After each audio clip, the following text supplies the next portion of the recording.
and I are your Kingdom MOL, 2/3 of your Kingdom MOL team. My other deputy is Lady, yes, yep. Or Noble? Lady Killian. But she's away at college right now, so she is not able to join us. So, welcome to How to Run a List. List is one of the, in my opinion, easiest hard jobs that there is in the SCA. It's technically not a difficult job. As long as you can keep track of numbers and people, it's not hard. But it is hard in that you work with constant distraction, and getting pulled 100 different directions at once, especially during the larger tournaments. And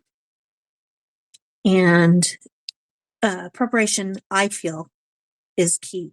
Walking into a tournament and not being ready to go is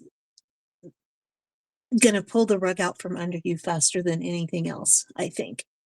The key elements that you need to have, well, let me back up. So the Kingdom MOL, or the MOL in general, should be able to be organized, effectively communicate with all different types of people. Jeanette, wanna chime in? Yeah, like she said, it's just like really being organized, communicating, especially with whatever marshal is running your tournament.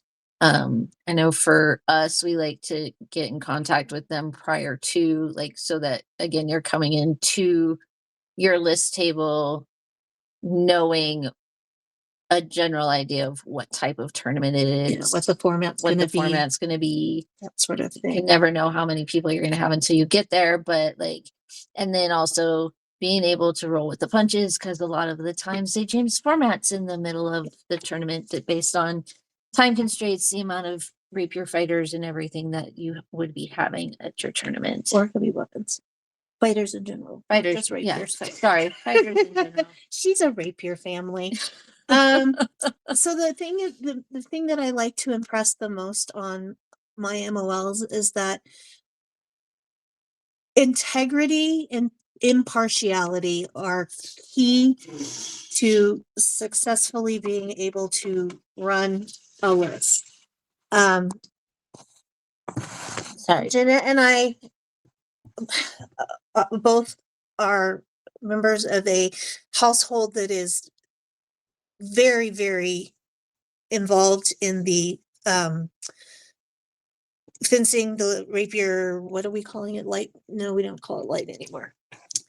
Fencing community. And we have dogs in lots of fights, as it were. And we have to maintain our impartiality against our family members that are fighting. You know, we can't pair people based on, can't play favorites. Yeah, we can't play favorites. Thank you. Words are hard today. You just, and you may have a favorite heavy weapons fighter, or like in our case, we are the ones that run Crown tournaments. So we may have somebody that we would really love to win Crown, but you have to put that aside. You have to stay impartial. And like I tell people, most of the time we're going to draw our lists with a blind draw, and it's the luck of the draw. I'm sorry that you got paired with somebody that you fight with in fighter practice every week, but that's what the cards gave us. So that is how we run our table, with impartiality and integrity as best as we can. And I expect that from all of my officers below. The other thing is to remember that you're there to have fun. So if you're not having fun doing MOL stuff, it's probably not the job for you. You do need to be aware of all of the kingdom laws regarding tournaments. I always recommend that new MOLs read kingdom law and SCA law in far as it regards to how tournaments are supposed to be run. We are also working on the MOL handbook, which that will also be kind of required reading for new MOLs. And then to get into the nitty gritty of it, the biggest thing is again, preparation. So the main things that you need when you get ready to run a list are the list forms, which are not currently available online, but they will be shortly. Index cards for your pulling your cards, pens, pencils, highlighters, round robin pairing sheets. And then because we now have in the Outlands all of our authorizations online, a cell phone or tablet with which to pull up authorizations. My big thing with authorizations is that technically the fighter is the one who is responsible for providing their authorization. My computer or cell phone is there as a backup, but I shouldn't, I don't believe that the MOLs should be responsible for looking up every single person's authorization. If you're going to be in a site, I tell this before, I make this very clear before every fight, every tournament, if you're going to be at a tournament, a site that doesn't have good service, make a screenshot of your authorization. Does that always work? No, but I would say in the last 5 years, it's gotten better. Yes, absolutely. So when you get on site to run your tournament, you want to get your table set up. Make sure you have your personal creature comforts as well. So water, snacks, comfy chair, whatever it is you need. And then you're going to open your list. And then that just entails people coming up and you get to chat with all the fighters, record their names onto your master list. And then I usually like to do my cards at the same time as I'm doing my master list, just for the sake of time. Have anything that you want to add to setting up for? No, I think that's pretty straightforward on what you need to start your day. But I would also say, like, once things get going, um, like, you are in charge of your list table, your list area. Sometimes you will get crowding, sometimes you will get, and just don't be, if you don't feel comfortable asking somebody to move or lower their voices, like for Morgan and I both, we're both hard of hearing. I wear a hearing aid. So when people like come up to the table and just 7,000 people are talking, that's just my random number, 7,000 for some reason lately. But when 7,000 people are standing around talking when you're trying to do your job, I'm very adamant about asking people to step away. I'm also adamant once the tournament starts that nobody should be standing in front of your list table because you need to see what's going on the field while the tournament is going on. Not necessarily to document stuff, but just so you're paying attention and kind of knowing what's going on with that. Again, it also just depends on what version of a tournament is happening, on how entailed it is for you to do. Like I said, we usually do the random draw tournaments, which is once that's done, like the herald or runner brings you your cards back and reports what's going on. But then when you get things like a bear pit, when the fighters are all coming up to you and rushing the table to tell you who won and who won and who won and who won, it can get a little intense sometimes. And that's when it's super important to have established that perimeter so that you don't have a bunch of other people A, getting in the way of the fighters trying to come and report, and B, you don't have all those extra distractions. So I think for me, bear pits are the hardest. Yes, they are. Because not only is it a constant barrage of people coming to tell you to report their win/loss, but it's a constant making of tick marks. And if you miss one, if you miss one win for somebody, you could upset the entire balance of the tournament and the outcome of who wins and who doesn't. Which with that, getting to that is if it's a little tournament at a little event, or you're running just a little tournament for training or whatever at fighter practice or whatever like that, then typically one person is plenty. But if you're hitting the bigger tournaments, 2 people, I would say, are almost a must, just because it gets to the point where it's too much for one person.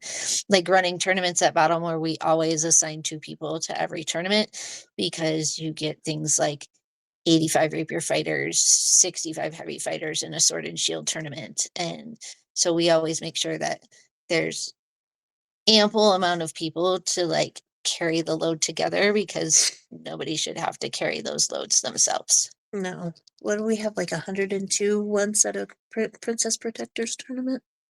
Was that the? Yeah. Yeah. So it can be very overwhelming to be at that table by yourself. So definitely for those larger tournaments, have someone there as even if it's just your emotional support person. So there are different forms, and I will be sending out a packet to those who want it after class. I'll be emailing it, and all of the forms that you need will be included in that packet. And so there's a couple of different, hang on, I'm trying to get it so that I can show the screen. No. Oh, I don't need to have the game talking to me. Okay, so the main form that we mostly use, I'm going to try this. We'll see if it works. I don't know if you all can see Yeah. that. That's the big form. And that's just where you're going to record your initial names. And then if you're doing a round robin, there we go. Kind of looks like that.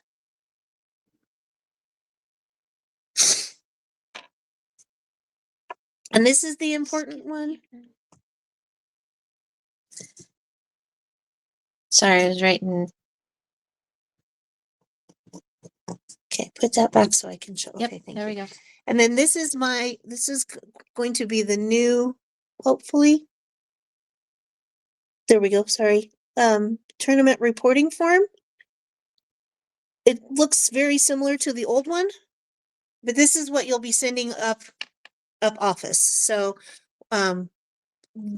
this report should come with every tournament that is run in an official capacity. So if it's published, it's official in the MOL world. So if you are publishing that you're running a tournament, even if it's not for a prize or anything, this gets sent up. I shared this with the Kingdom Marshal as well. And this is clean, and it just makes it easy to see who the top 3 were, how many fighters. And so that's the kind of thing that you need, that your MOLs will need. And I will send that packet out. What was I going to say? So when you arrive at your event, the first thing you're going to do is you're going to check in with your autocrat to make sure that there's a space for you, or to find out, where they want you to set up. And then you're going to check in with your marshal in charge and your herald. Not necessarily in that order, because sometimes the herald's easier to find than the marshal in charge, sometimes other way around. Once you got your spot, you're set up, you open the list. I recommend opening the list somewhere between an hour to an hour and a half, depending on how big a turnout you're expecting, prior to the start of the tournament. And then again, depending on how big the tournament is getting, you're going to want to close that list 10 to 15 minutes prior to the start yeah, of the 15 tournament, minutes or so. 15 minutes or so. And the reason why you want to close it before the actual tournament is starting is so that you can get yourself organized.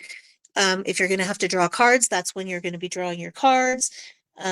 If you're doing round robin, you got to set up your round robin trees, whatever it is. And then you're just going to run the tournament. I don't know how to explain it without showing. That's always the hard part. Without actually being there, it's hard to show, so every time you get a win reported, you'll on the winners on that first form, the winner gets a W, the loser gets an L, and then you just keep going through. I like to highlight as they're knocked out of the tournament, so it makes it a little easier to see Who's still in? who's still in, who's out. And then once the tournament is over completely, then you'll fill out that form, document it, and send it off. I don't know. I'm not used to only having one person in a class. Do you guys have any questions for us? First of all, thank you very much. Really appreciate your time and advice on this. I really do think you're focused on setting up for success. Everything starting is a really good idea. Because that's definitely how I like to approach marshaling out here at Care Galen. I have worked alongside my MOL, and that definitely I've done running without technically being called a runner, just because I'm marshaling the fights and trying to help the MOL. Yeah, I've only helped out with practice tournaments, but just for clarity's sake, you had mentioned so anything that is published, so that's including Facebook, any kind of communications on like Discord and stuff like that. Like we do have practice tournaments every month, so those should be reported monthly as well. And just for the record, Morgan, I muted you guys to cut out that feedback. There we go. Okay. Yes. I typically I ran a practice tournament, like a training tournament a couple of weeks ago in Dragonspine to kind of get some more MOLs trained up, and I'm planning on doing that a couple of different times over the summer and stuff. And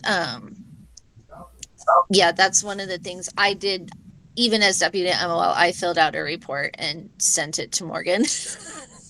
Because I'm we're going to all be on the up and up, because I did post it on Facebook that I was going to be running a practice tournament. And so I know that she likes that. And if and when she steps down and I potentially step up, it's kind of nice just to kind of know what's being run, where, and it's a reminder and practice for the MOL to be filling out that form. yeah. Okay, excellent. Yep, I believe we're MOLs are Yes, actually, your MOL is one of the ones that I most consistently get reports from, and I appreciate that so much. So excellent. I will let her know that. So I have just sent off an email. I think it's coming from my personal email and not the MOL. I see it. But I've sent that off for you all. Thank you. Absolutely. So I apologize because Zoom meetings and this makes me really anxious to do it this way.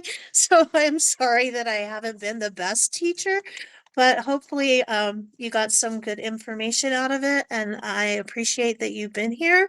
And if you have any questions or concerns, you can talk, we can chat now, or you can certainly reach out to either myself or Jeanette. At any time, we're always happy to help. Let me Awesome. put Thank you very myself, much. I'm gonna put my email in here so that you guys have it. Because somehow I've never been able to get access to the deputy one that's on the website. Yeah. So that is mine if you need to reach out to me personally for anything. And I will work with them at the web to get that figured out because I have asked and I can't figure out how to make that work. So we will make that happen. But for the moment, if anybody's MOLs or yourselves as marshals have questions, you can definitely reach out to us and we will, get anything answered and help everybody facilitate and move along with all of the processes that are MOLing. Like Morgan said, the tournaments, like running MOL is a hard job. But at the same point in time, it's very fulfilling, especially from a kingdom level.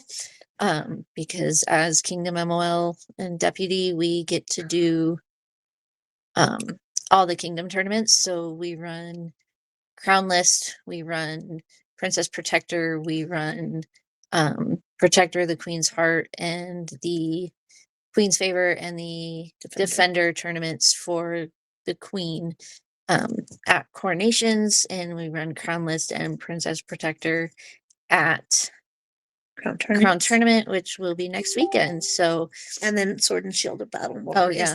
Is the Kingdom MOL. And usually Sword and Shield of Battlemore. Last several years, we typically set up all of the stuff for all of the Battlemore tournaments and get MOLs for that as well, which we are working with them to get all of that situated for this coming Battlemore camping season. So, so if you know anybody who wants to learn about being an MOL, send them our way. We like Will that. do. Will do. Because the more MOLs I have at Battlemore, the less I have to do at Battlemore, which means the more I can do at Battlemore. Yes. Well, on behalf of fighters out there, I just wanted to say thank you. It's very underrated and underappreciated, I feel like. So thank you for taking the time to do this. Thank you for saying that. I love this job, which is why I've been doing it for so long, but it's got Your love back for it. Thank you.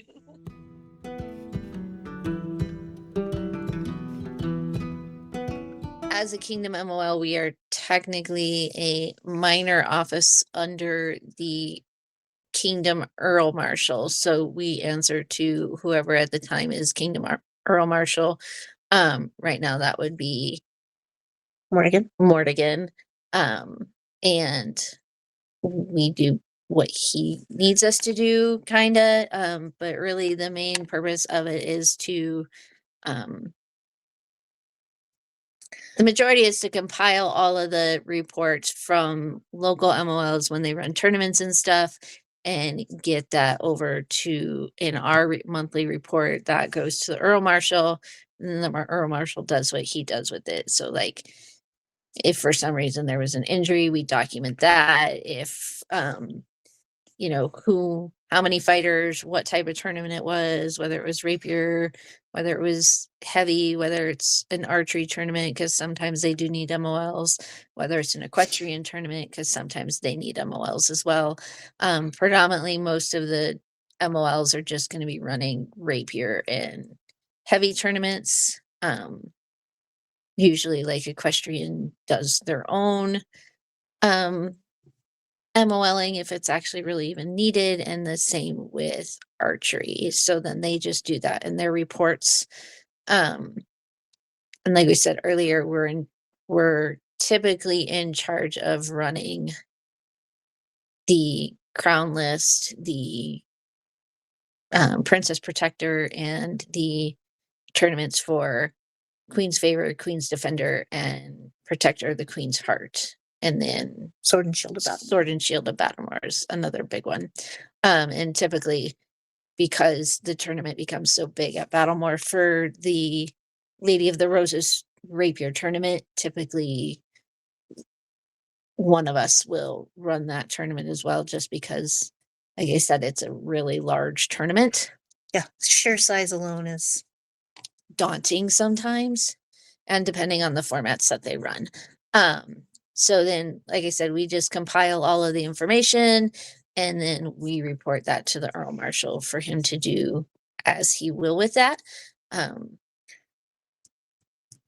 and then also our main job, as Jeanette mentioned, is to run those kingdom level tournaments, and then, which goes back to what I started with originally, is to maintain the impartiality and integrity of that list. The Kingdom MOL job to run those tournaments is to ensure that impartiality, so that, you know, the Crown may have someone that they favor for the next tournament, and it keeps them a step removed by having an officer running that list. And it doesn't look like there's any favoritism going on, just to keep everything above board, and fair.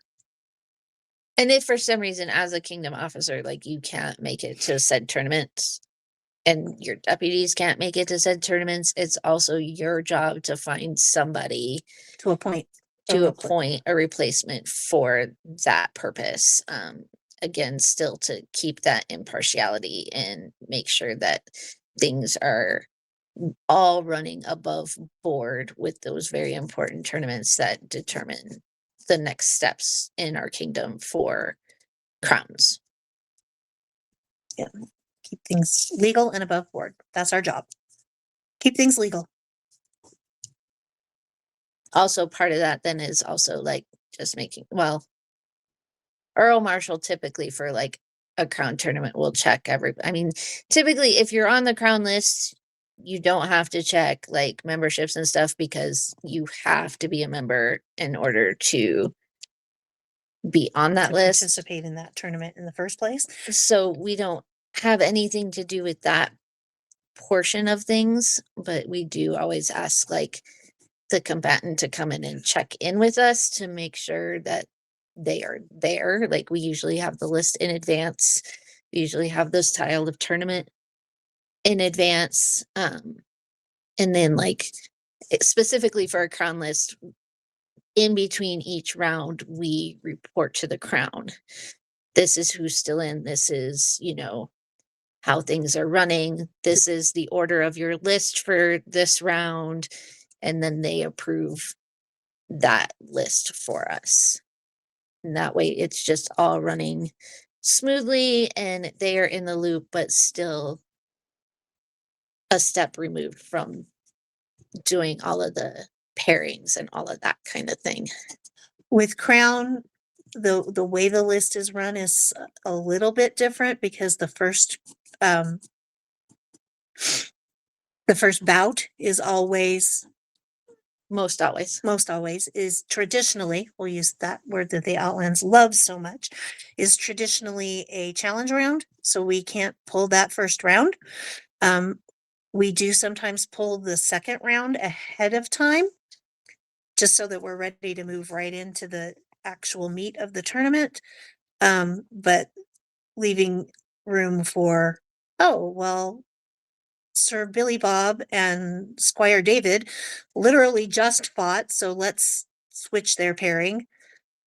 But other than that, we will oftentimes have that first drawn round ready to go when we arrive on site, which is a little different from a list where you don't know who's on the list until you get there. But that's really the main difference in how that tournament is run as far as we go.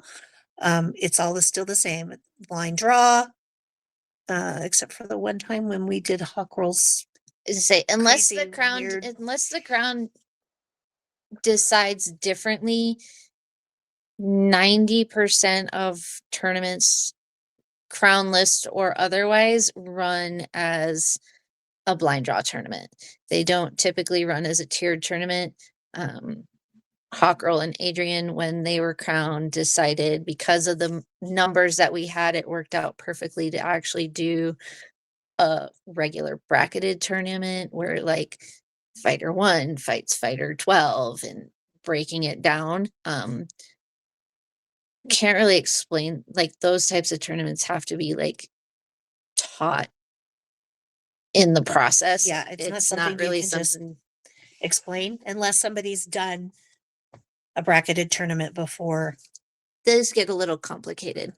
I would say the other 10 to 15%, not for crown list ever, but for most tournaments lately, the norm has been the bear pits because the tournaments are so large that they will, if we have 40 fighters, they will do 4 lists that run concurrently and put 10 people in each one, and then they all fight and come in, and we tally mark what they get, and then typically at the end of the however long the bear pits are, we'll pull the top 4, the top 8 or whatever like that to make sure that to go into like the semifinal type of situation.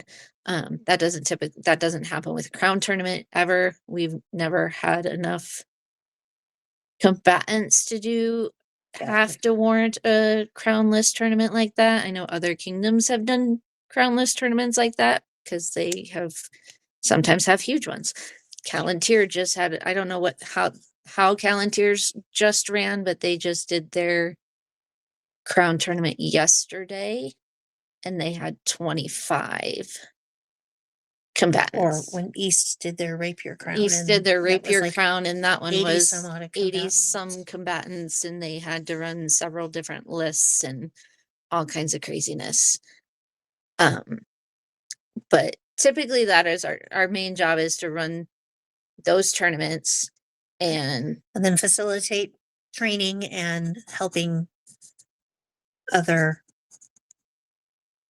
people groups. who would like to be MOLs, or if for some reason we've had it work out where a shire or even a barony doesn't have an MOL for their tournament that they're running at Cairgalen Midwinter or whatever, just as an example. That's not typically the case in Cairgalen, but Yeah. if they don't have somebody, they will typically reach out to us as Kingdom MOLs and be like, hey, do you have anybody on your list that could do it? And if we don't have anybody on our list that can do it, then we usually will try to make Sure that one of us is there. to be able to run the tournament, because as you said, it's a kind of underappreciated job, but tournaments don't happen without MOLs. They can, They can, but it's way more work for the marshal. yeah, but they typically do not happen without your MOLs, which is why we're trying to facilitate getting more people on that list and getting more people trained. Yeah. So, we just out of curiosity, I'm sorry to cut you off there, but so like with MOL, is it just a practice and established thing, or because obviously there's a warrant officer for the barony, but can anyone MOL? Yes and no. There's not an authorization for it. I maintain a list of what we call ad hoc MOLs. Okay. And pretty much anyone can volunteer to be on that list. We just require that those people are familiar with kingdom law and how to run a list. But there's not a authorization per se, other than in one of those officer positions. So baronial MOL isn't ever really authorized, but they do need to go through the Kingdom MOL office to be officially Warranted and all of that. into that office. So it's a letter of intent, just like any other office. Send me your letter of intent. Unless most of the time, I don't think I think I've only in my 5 years, 6 years as Kingdom MOL, I've only ever said no to one MOL, and that was because there was a history of what's the word I'm looking for? Inappropriate behaviors. The person was known for stacking the deck, so to speak, and There was no impartiality. yeah, no impartiality. Thank you. That's how I was trying to put it. So that's the only person I've ever said no, you can't be an MOL for this kingdom. I mean, anybody can MOL. Yeah. Anybody can MOL. Everybody started somewhere learning the process. Right. I would say 90% of the time, people are just doing it because it's something they want to try out, and which is great. I will honestly say I've been playing since rocks were soft. Both of us have been playing over 30 years. And literally I MOL'd a tournament in the Barony in like 1996. And the Baron went, "Hey, we need a baronial MOL. Tag, you're it." And I literally, with no full knowledge of what the office was like, "Okay, I'll take that position." And you learn. You just learn. You learn as you go. I mean, like I've said before, like part of the reason why I'm running stuff at practices, at least at Dragonspine practice, and I need to get better about trying to get up to other locations to try and do some more like, hey, who's all interested in doing that, is because we will have people come up to us at Battlemore or at Crown or at Coronation and be like, hey, we want to learn. And then we're like, go ahead and sit here with us and watch. But the bigger tournaments like that, we have really discovered that it's not really a training moment. It's not a teachable moment when you have. Yeah, Crown Tourney is not a tournament that I can teach at. No. And like most of the Battlemore tournaments are even hard to teach at just because they are so large and they run on such a tight schedule because we have so many of them that we try and typically we will put people, and we usually will try and put an experienced person with somebody who's got less experience so that they can work together and learn off of each other for some of the smaller tournaments at Battlemore. But like the Sword and Shield tournament and like the Lady of the Roses tournament are so large that they just really, they're not teaching class. They're not teaching moments. They really need like two very experienced people to run those tournaments. Like I said, Battlemore's Lady of the Rose tournament was 83 last year, and Sword and Shield was 65, I believe. Don't quote me on those numbers, but like they were big. They're big. They're very big. And it's not fair to the MOL to throw them into the deep end on something like that. Yeah. Oh no, not at all. That's impossible for any one person to handle. Exactly. But we're always happy to teach, and anyone who wants to learn how to be an MOL, like I said, they don't have to hold the office for their local area. They can be added onto the ad hoc, and then if they're at an event, and eventually we hope to have, the plan is to have the list of ad hoc MOLs on the app thing. It's not an app anymore. On the authorization portal. Yeah. So that people can say, hey, we're running a tournament. My local group doesn't have an MOL. Let me go look and see if there's somebody local that knows how to run a tournament, and we can ask them to jump in.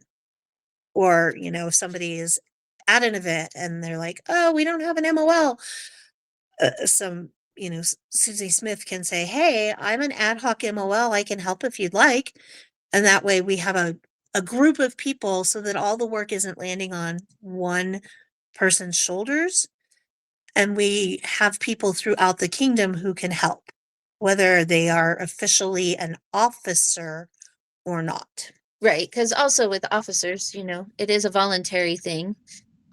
So if you're running 4 events a year and they all have some type of tournament, or a rapier tournament and a heavy tournament. That way said person, I'm a firm believer in officers shouldn't have to run every MOL table at every event within their group. Like that Yeah. way if we have trained people who are not officers, they have people that they can reach out to and be like, hey, Yep, and it's a great place to mine for deputies. yes, So yes. if you have an ad hoc MOL who's constantly stepping up to the plate, maybe they would be interested in being a deputy to the local group that they're in if that group doesn't have, or maybe they don't know that their local group doesn't have an official MOL, and that's a place to mine for your MOL officer too. Excellent. No, yeah, I've actually with Lady Melody, our MOL out here, I've been trying to slowly but surely deputy under her, and there's I think one or two other gals that she's worked with as well.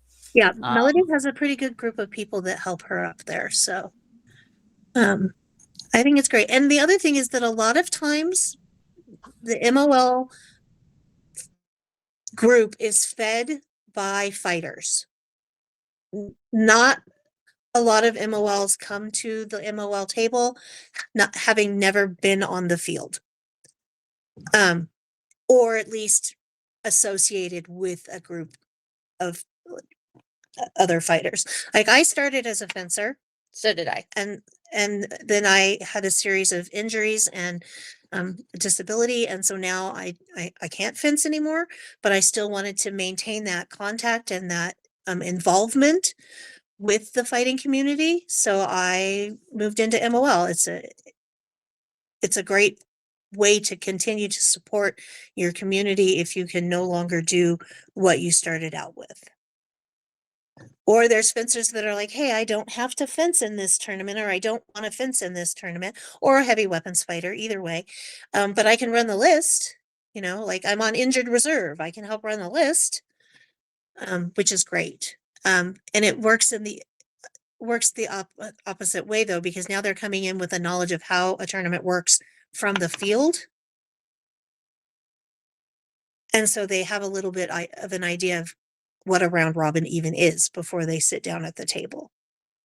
Right, 100%. So, and sometimes that person is still an active fighter, that MOL, and they want to fight in this tournament. So if they have a deputy or a core group of ad hocs in their area that they can tap into so that they can play too, they don't have to give up fighting in order to maintain their office. Bridget, I think, was also Kerguelen. And for a while, Kerguelen MOL, but she wanted to fight. And so there have been times where I went up to Kerguelen just to run their tournament so that she would be able to fight. So I think if more fighters could learn how to do the MOL table, it would help in both directions because they would understand what it takes to run a list. And then maybe they would realize why we asked them to pop their tops when they talk to us. Yes. Yes. But also a lot of people, maybe they start at the MOL table and then they're like, hey, that fighting thing looks kind of fun. Maybe I could try it out too. And then we get another fighter, another heavy weapons fighter, or another fencer, surely from the fact that this person wanted to do something, but they were new and they didn't really know if they wanted to fight because they had never seen it happen before in the grand, outside of fighter practice. And so it's a good way to share the knowledge that transitions, or not even transitions, but goes back and forth between the fighting community and the service community. Yes, I love it. It's good stuff. So, yeah, I can imagine that. You're saying crown tournament, and then I believe you said rose tournaments. Have we done any rose tournaments out here? So at Battlemore every year we have a Ladies of the Rose tournament, which is a fencing tournament. And it's big because every fencer wants to fight for their rose at some point. In general, I mean, I'm Yeah. generalizing, but so we don't have rose tournament. It isn't quite the same as other kingdoms rose tournaments. It's a tournament that the fencers are sponsoring for their roses as opposed to the roses sponsoring for their fencers, if that makes sense. Yeah, that makes sense because the ones I've seen, at a Great Western War in particular, and they had heavy and rapier at the Right. same time. They'd go like, one round of heavies, and then once they were done, they'd do the fencers. And so, okay, interesting. Thank you. I wanted to visualize that, and that makes more sense hearing you talk about it. Yeah. The roses sponsor their people that they want to fight for them.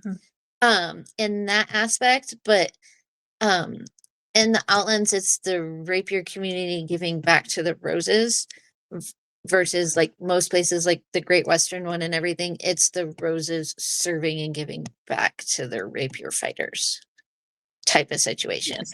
Mhm. But like Morgan runs like to give back to the roses in that aspect, the rapier fighters help, and Morgan actually typically runs the Queen's Tea when that is going on. So they have snacks and they have drink and stuff like that, and they're served in that aspect for, and that that tournament only ever happens at Battlemore.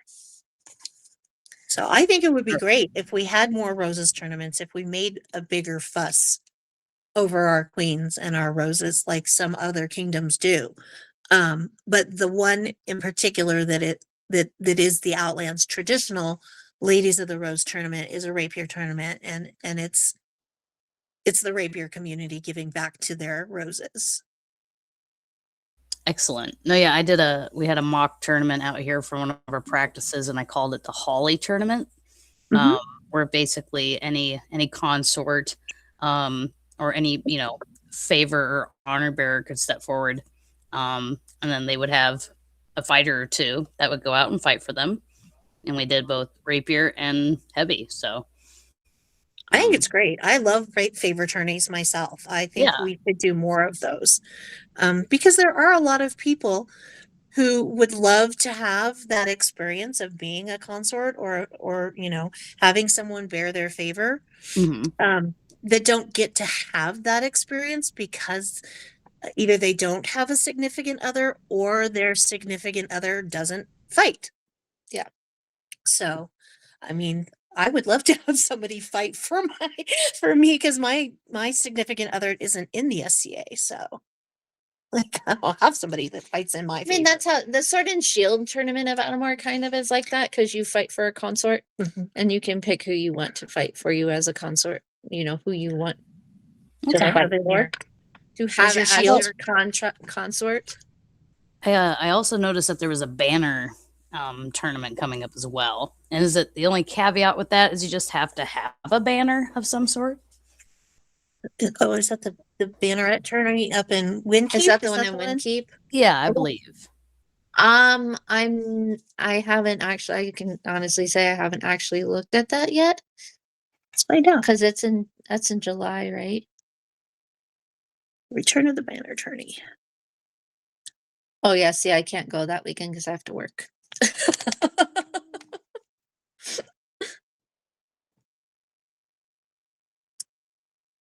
Yep. So they have to have a banner, and I believe that is the only caveat. Yeah.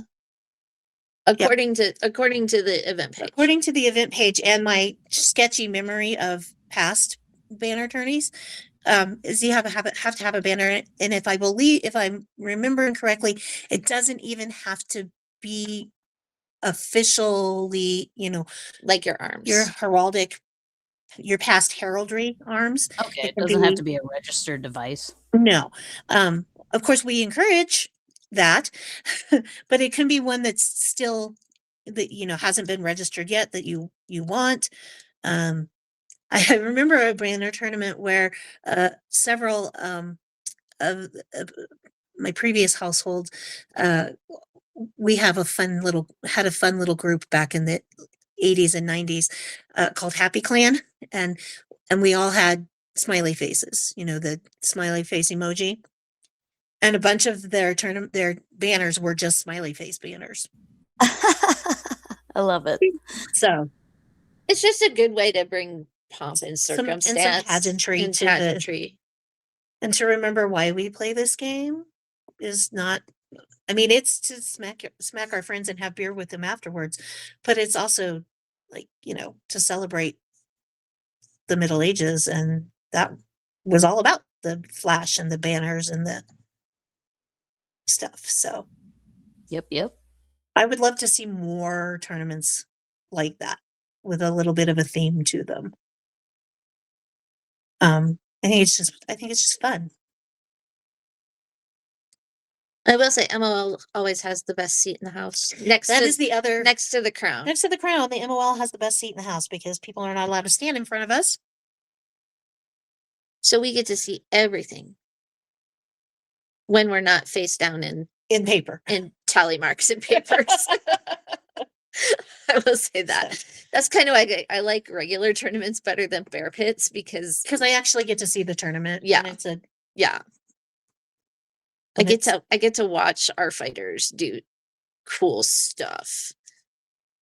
Like fall down and die. Yeah. And I get the whole point of a bear pit because it gets a lot of fights through in a short amount of time.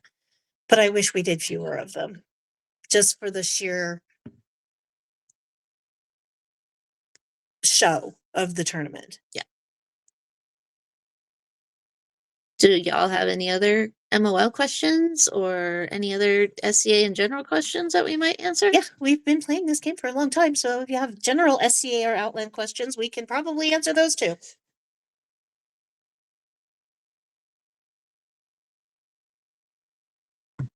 And if not, we can probably call it for the time being and everybody can get a jump on their lunch break. I'm thinking for a sec, but right now I don't have anything. It's been a very thorough class, so I really appreciate everything. Oh, thank Thank you. you. Appreciate that feedback. And like I said earlier in the other class, if you have questions, please reach out to either one of us. We're happy to help. Not just MOLing either. I just love the SCA and I like to help people find their place. So, let's see, I started in 1990. Yeah. I like to tell people that I've never lived outside of Colorado, but I've lived in 3 kingdoms. So I don't even think we had rocks, let alone them being soft when I started. No. You rode on a dinosaur. I did. But I'm always happy to help and help people geek out and find their passion. So thank you so much for coming and hanging out with us for the last couple hours.